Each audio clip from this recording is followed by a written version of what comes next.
Hey everyone, welcome to Buzzing About Romance. I'm Becky, and joining me for this episode is Jenni. Hi, Jenni. Hey, Becky. And Amanda. Hey, Amanda. Hi, Becky. We are continuing on in our Rockstar era. I am so excited to talk about this book finally. Like, years ago, I was supposed to do a quick shot with one of the contributors on it, and it didn't pan out. I love this author. Love them. Yeah, as I was reading it, I was like, I have not read like all of her books. Like, why have I not gone back? Yeah. And it's music to my ears to hear, because today I talked to Jenni about some other work stuff, and Jenni's like, and you were right. And I was like, I know, but thank you for the validation. Amanda had equal thoughts too, though. Oh yeah, I mean, I knew I was probably gonna like it. I've read, a couple of her others, and then I also went back and read a couple of the other Morgan books before this one. I didn't get the whole series in time, but I did read a couple. So Yeah, I thought that was a little ambitious.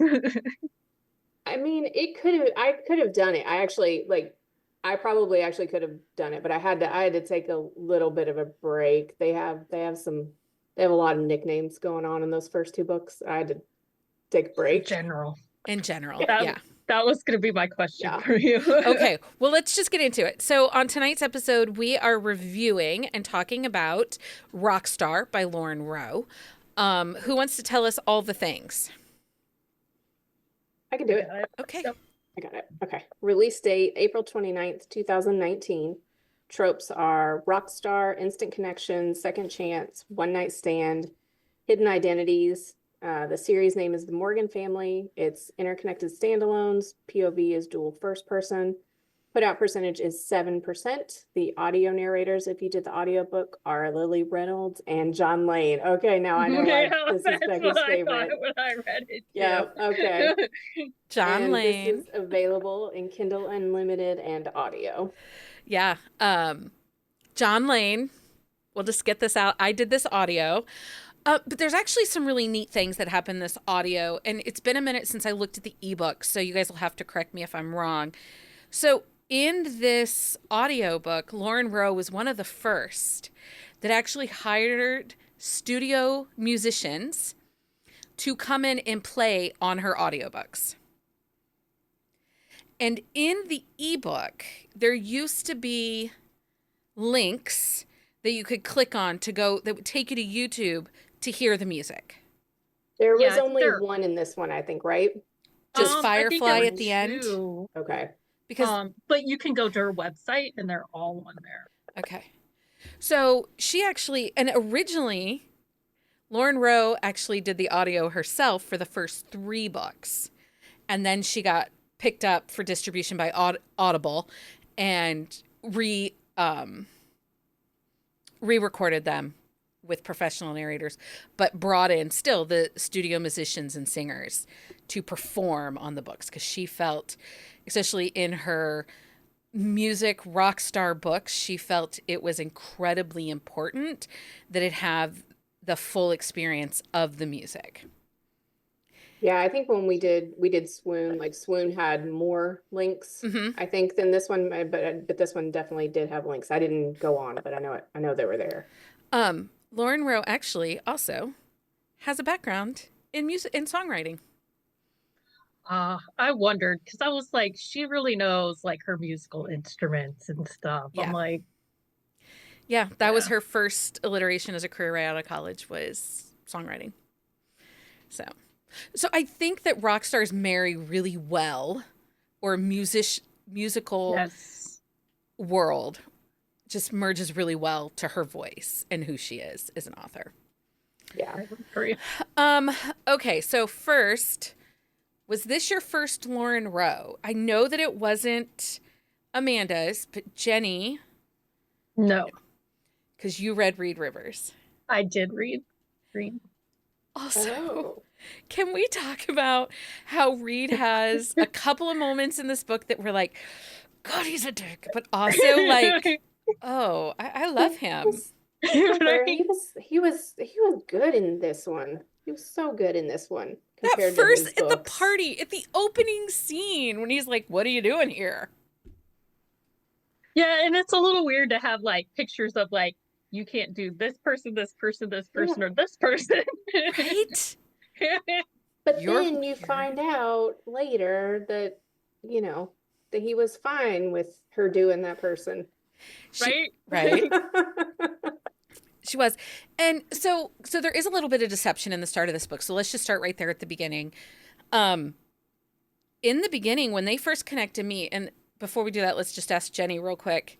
Did the instant connection and the early pop in this book bother you? No, because they do more than like just have sex. Like I can buy into a connection if there's like because I can understand like that emotional connection with some like sometimes you just find somebody that clicks, right? Yeah. And like they talk about a lot of things Those in that one bathtub night. scenes. Those Yes. bathtub scenes like throughout the book, those are just really quiet, intimate moments. Yes. I think it helps too that he immediately starts to write a song about her in his head. So there's like this deep connection for him just upon seeing her. Like he's already composing entire songs to her before he even speaks to her. Yeah. Yeah, and they talk about like deep stuff, Yeah. like her brother dying and I Yeah. mean not something you're just gonna be like, hey, I guess guess what? this book probably should have some content warnings. Oh, yeah, Because there's Yeah. the death of her brother from childhood cancer, and then also then the death of her stepfather later on. Yep.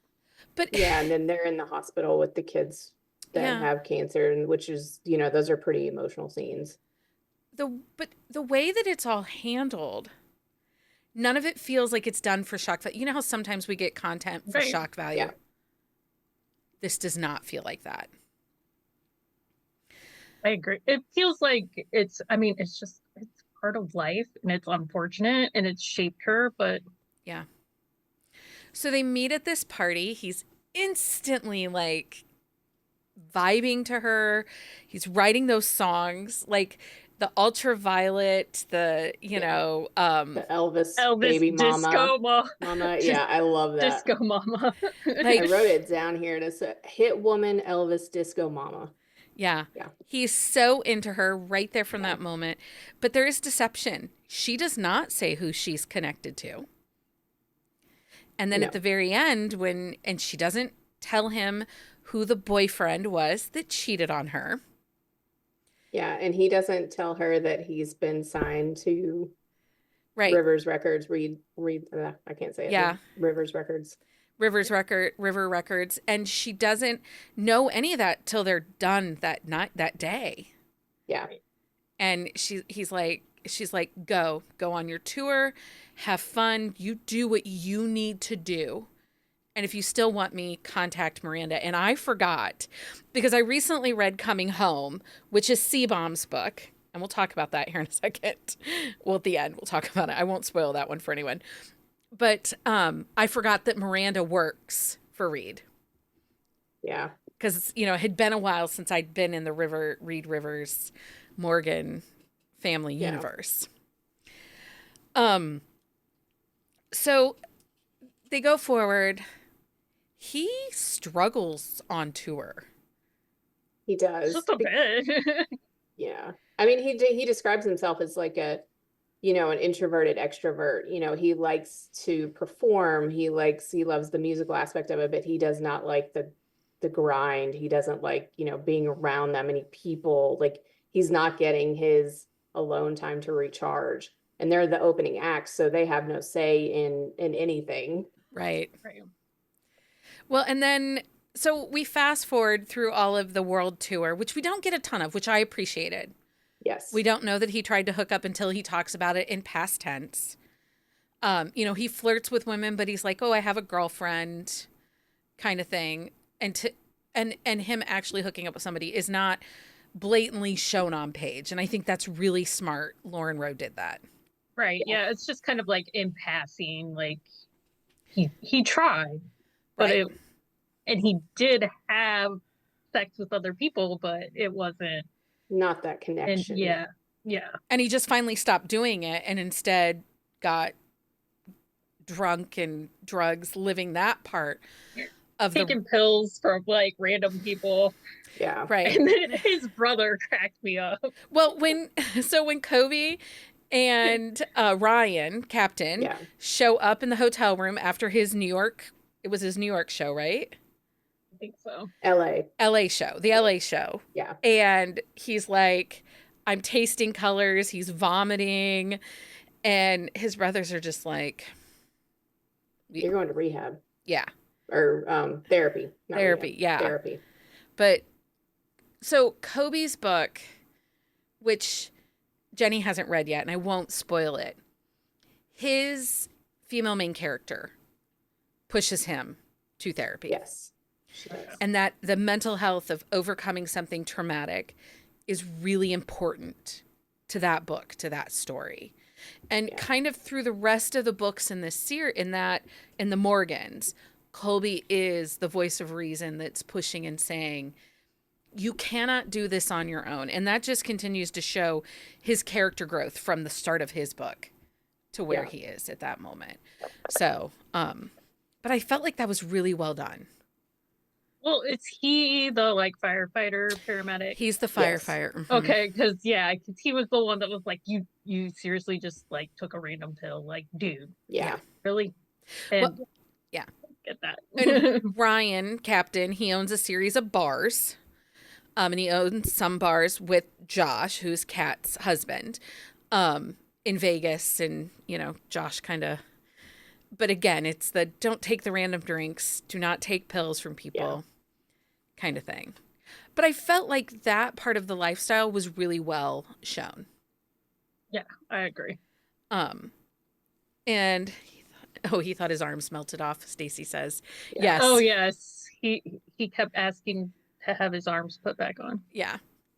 I actually thought that was pretty funny. Not, and they knew exactly. They both diagnosed him like right there. They're like, you took Molly. Obviously a bad dose of it. And then next then his world crashes, right? Because he finds out that Violet is the girl for C-Bomb that got away. Yeah. When she and he and C-Bomb have developed this really close connection on tour. Yeah. So how did you feel about that, Amanda? I was good with it.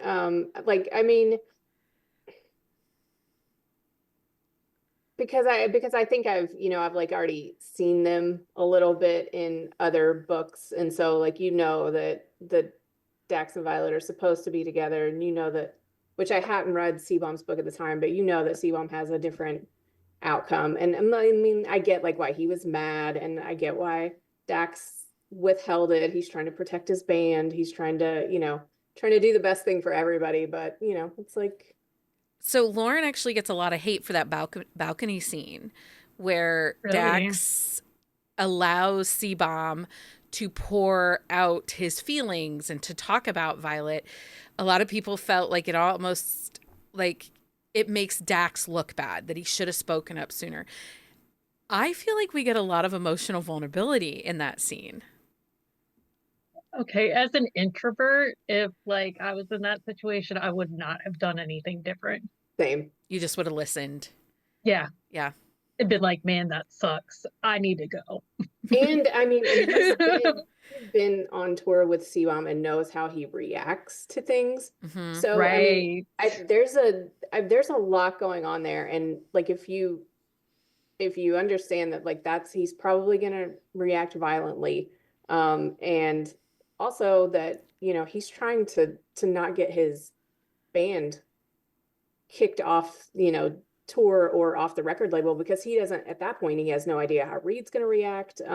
C-Bomb is a much bigger draw for the record company. I think he did the best that he could in the situation that he was in, while trying to keep everybody's feelings. Whoa. Yeah, and at that point, like, he had just had an argument with his bandmate. Yeah. And he doesn't know like how closely Violet is connected to Reed. Yeah, he still doesn't know that yet. So yeah. Yeah. He's a mess. Yeah, So I think he did the best he could. I wasn't mad Yeah. about it. So fast forward to the next day, to the wedding, and he thinks Violet's there on Reed's arm, Yeah, which I and love he that loses scene. it. I love that scene. And then they sneak off, and he texts his connection to his sister and family. his mom and his family. Like, there are no secrets in the Morgan family. No. Yeah. Yeah, I was a little, I think that's part of me. I'm like, I don't know how that would ever work out in real life, really, for anybody. I do not have that kind of. Could you Right. imagine sneaking off and doing that kind of thing at a party, sneaking off, and one of the first people you talk to right afterwards is your mom?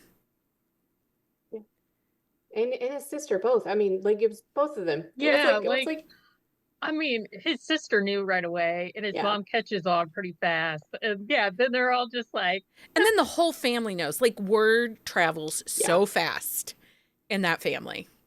yeah, he's not even like out there yet, and his whole and family. they're all talking about Everybody it. Yeah. knows. Yeah. Well, and it was really interesting. So, next thing I want to talk to you guys about is this: let's keep our relationship on the down low. Let's be together, but not tell anyone. We can be together in the hotel and do all the naughty bits, but nobody out in the world can know. But we're still going to travel in a pack together. Like, they go to the hospital. Yeah. Yeah. She's doing stuff with Aloha. Maddie and Peen are in and around. And man, in that part of the book, he starts to lose a little bit of his shine. Yeah.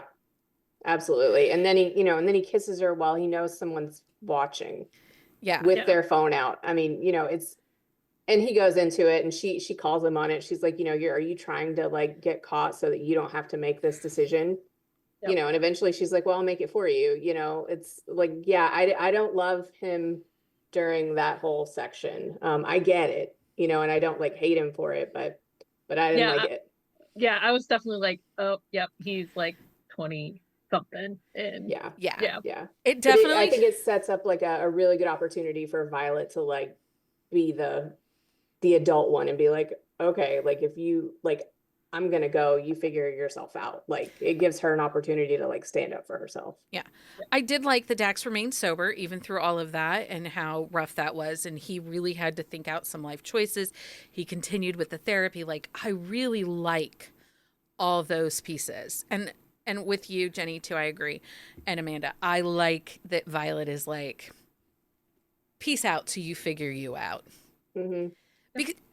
Because her upbringing, especially after you read Rivers' books, Yeah. and what she went through with his dad and the things that their father did, I now know, like, why she is so much like, I will not be your dirty little secret. I will not. Yeah. And you can start to see it's really interesting as somebody that's read Smitten and Swoon. Which, Amanda, we did a group read on Smitten, didn't we? We did. Yeah. Jenni didn't do it with us. Yeah, I Really? don't. And I'm like, that's going to be your what favorite I was book. doing. I have no idea what I was doing. Don't you during think that Smitten time. will be Jenni's like... Oh yeah. I think, yeah. And no, we did Swoon too. We did Swoon like in a Discord read. We did Smitten as a Discord read, I think. Was it You and Smitten I Discord? did Swoon as, I think, a quick shot. One of your first quick shots you did. Was it? Okay. I'll have to all look. right. I But just yeah. can't believe Jenni never read Smitten. Yeah, Because she's like, Yeah, I I really think want that's Fish's definitely story. her. And I'm like, okay. I. But in reading, so you start to see at the beginning of Rockstar, and it makes reading Rockstar and I knowing what happens in Smitten and Swoon, you actually do start to see some of the fissures from the pressure of being a band of three. There we go. Okay, there we are. We're back on. I was talking about we start to see the fissures and the fractures between the band members from the pressure. They've been best friends. was close. I was like band dynamics. Like, Yeah. I mean, they're really good best friends, but you know, like you can start to see Colin is not as enamored anymore with well, when you're with your friends 24/7, I mean, that's Well, gotta be and a they've lot. been friends too for even longer, right? Like back to like right, childhood. elementary Yeah. school or Yeah. something. So I mean that's a lot of time being together. Yeah. Yeah. I do think Fish's crush on Mama Morgan is hilarious. It is. It's Dax's mom, not Stacy's mom. And then Violet's like, yeah, your mom's hot. Yeah. Yeah. Just like I get it. Fish is so awkward though, but he's so true blue. Do you know what I mean? Yeah. Yeah. What did you think of their names? Like the nicknames or just Let's just start with 22 Goats. Their name as a okay. band. Let's I start like with the that band name. name. Yeah. And the reason behind it with how they found it, like that was great. I And liked it a lot. the tattoo. Yeah. Yeah, and you like I can just see like the crappy goat tattoo like in my mind. Like, Yeah. dude. Goat smiling. Okay, another problem though, that as we get into the family, because we see it at the wedding, and then after they break up, and then and she finds out her dad has passed, and they see it. They go to Seattle, and you start seeing all the family, and the more family that comes into the mix, the more you realize everyone has 7 names. Yeah, but honestly, I read Hero and Captain, and it's so much worse in those 2 books that I was actually, this was refreshing compared to those 2 books. Honestly, My. Okay, I think it that's was fair. a lot. Well, and in Hero, you get not just her and him and introduced to all the family. You do meet some of the family in Kat and Josh's book. Yeah, and I didn't read those. So this was all like those 2 books were like, I mean, and I knew a little bit, but because I'd only read the Rockstar stuff before, I'd read, Swoon and Smitten and Reed Rivers, I didn't have that much of a Morgan background. Yeah. So it was a lot. Yeah. And Stacy says their family is a big nickname family, so she loved it. Some of it I liked, but there's a paragraph, and I think it's in Captain, where they go on for the 30 different nicknames that Kat has that all have to do with jizz. Yeah. And I was like, okay, I'm like That's the line. I was like, I can't. And I was now like, we're done. if my brother called me anything related to any of that, we would have big problems. Yeah. So I mean, they have a 3rd act breakup, but it's not. I don't know if you can call it a 3rd act breakup because it kind of happens a little before the start of the 3rd act. Right? I mean, it happens. They kind of break up around 65%. Yeah. Sure. I mean, I don't know if I would call it a 3rd act breakup. I mean, it's definitely like they have a break. But they're not technically together. Yeah, but they're technically not together. Exactly. So I don't know. Yeah, I don't know if I'd call that a 3rd act breakup. But I think that we had to have that because Dax had to do a lot of work. Yeah. To get them to be back together. Well, Yeah, he does it quickly. I mean, it's not like he's stewing on it. No, he continues with the therapy. And then he finds out about her dad passing. Real quick before we move on to that, though, what did we think of Caleb Seabaum's declaration of love? I want to get back together with you. I feel bad for him. My heart broke for him a lot in that scene. Yes. I mean, my heart already broke for him in the other books, even though he was a big jerk. So, I mean, yeah. But I immediately read his book after this one because I needed him to be happy. So, Jenni, what did you think of it? I was a little more like, dude, maybe you're pushing it a little too much. See, and maybe it's because we know how bad it gets. Yeah. And I also was like, because his sister shares an apartment with her. I'm like, that's got to be awkward. Yeah. Miranda, though, you see Miranda, especially in Reed's book, and then you see her again in Seabaum's book, obviously. She is not a weeping flower. Oh No, yeah, and I is could she gather ever going to that. get a book? Because I I don't know. need that one now. We're going to have to, we'll have to message Lauren. She already emailed me once. I'll just keep emailing her. Lauren, if you're watching this, because I did tell her in my email yesterday that we were doing this review, if you are watching this, could you please let us know if Miranda gets a book? Yeah, We need I to need know. that one. So he finds out that her dad died, and he immediately goes to Seattle to be with her. And it's convenient that it's Seattle, right? And that's where all his Right. family is, you know. And then he does things, and it takes her a minute to realize what he's doing. That he's not wearing a hat. He's not wearing sunglasses. His hair is one of the things he's known for. He is full out being Dax Morgan. Yep. And I felt like that was, it's not a grand gesture, but it was. Like, it spoke volumes. It was an important gesture. It was important, yeah. Yeah. Did you feel that that was enough?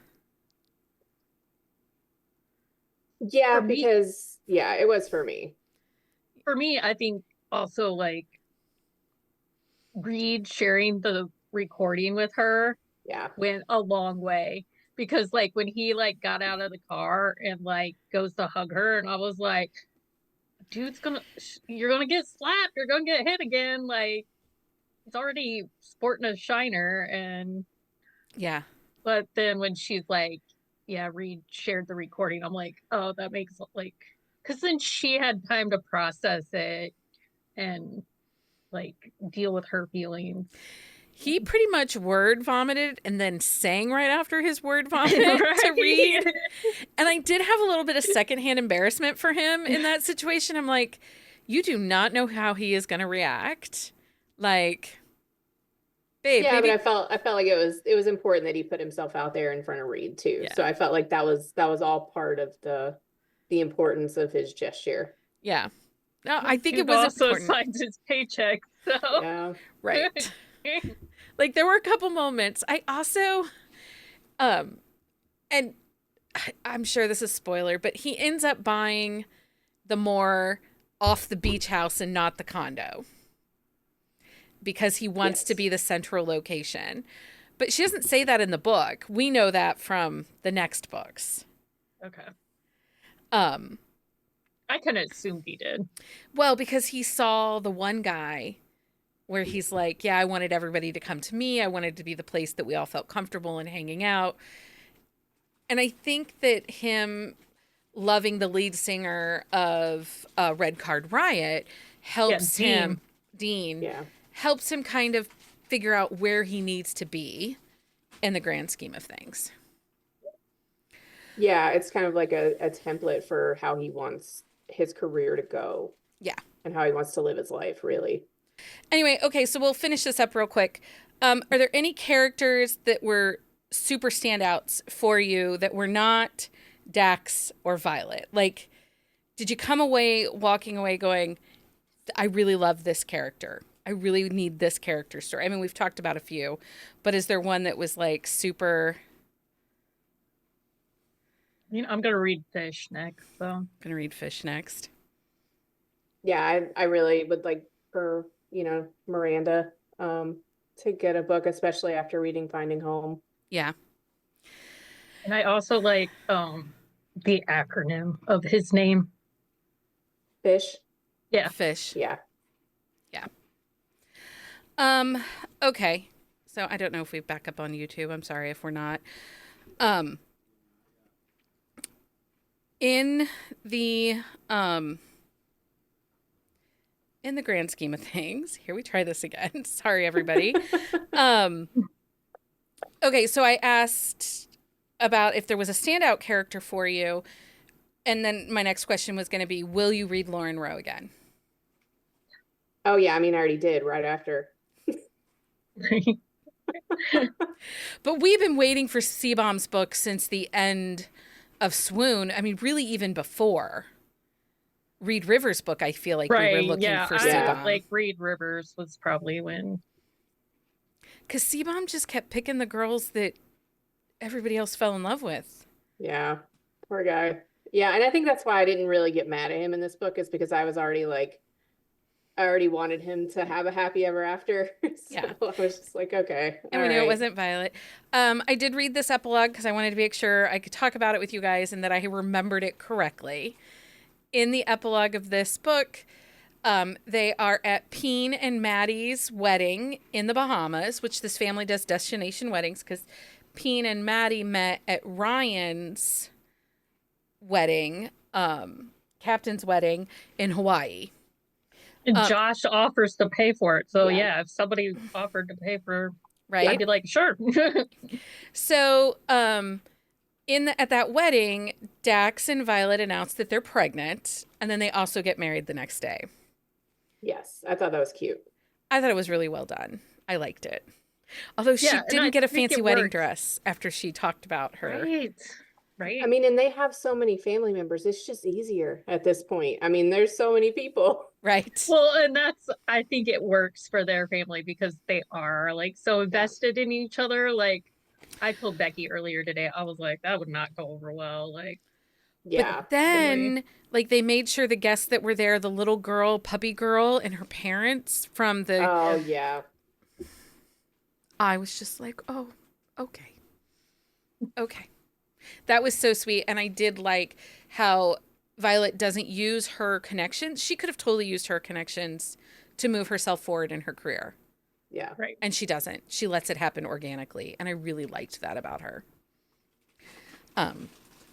This book does make me want to reread Peen's book.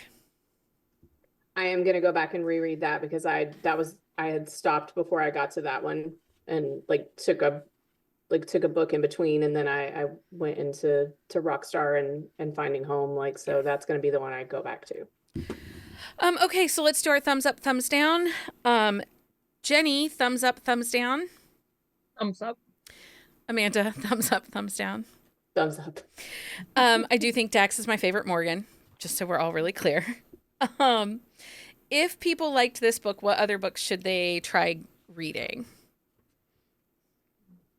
I didn't really have a lot because I think this one's a little bit different, and I think we probably went through some of the recs that I would say for this one last week.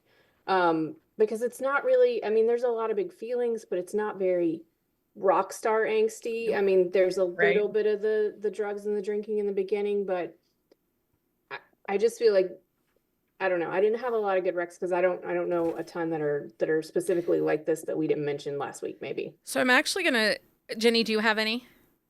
No, I would echo what Amanda says. Like, it's definitely a different dynamic, especially since they both have connections. Yeah. So I'm actually going to spin this on its head a little bit. So a while ago, I did a listicle about if you like this sports romance, read these rock stars because they have similar vibes. So, okay. Got a sports. So I'm going to go with sports recs for this book. So if you like how interconnected this world is and how this is like family, but also found family, Helena Hunting's All In series. Yes. Sawyer Bennett's Pittsburgh Titans series. Because there's connections on all sides coming in. You know, you've got especially Drake's book, where Brienne is the owner and they're coming together and you kind of have, then you get Bane's book with his sister. I didn't mention these two last week. These are Rockstar book. Helena's Puck series, I think, too, is as messy as these Morgans. Yeah, and they got some crazy going on, too. So yeah, that works. Emma Hart's The Burke Brothers. It is 3 or 4 books, and they're brothers that are all in the band together. Oh. And book 1 is A Secret Baby, and then they go out on tour. And it's just really, really exceptionally well done. They have a mom that's in the middle of stuff, kind of being like, get your shit together, get your head out of your ass. And then Julia Wolf's Seasons Change also, I think, is messy, with the found, and it's more found family, but it's I only messy. read the one in that one, but yeah, I could see that. Okay, so I think if you flip this on its head and think about it as like a sports romance, you've got someone that's a star that with a family or a found family that's a little extra messy, it really does open it up. You could even say like Carrie Elk's Winterville could even be similar, you know, because they're all in each other's business. The interconnection, Yeah. With it's that family saga. Yeah.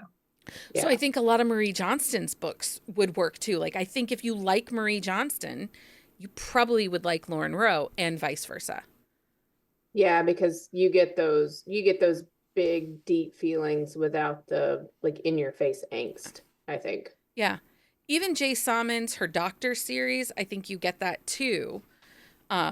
With that, you know, the family that's in your business, you get deep feels. Not everybody in that family is perfect.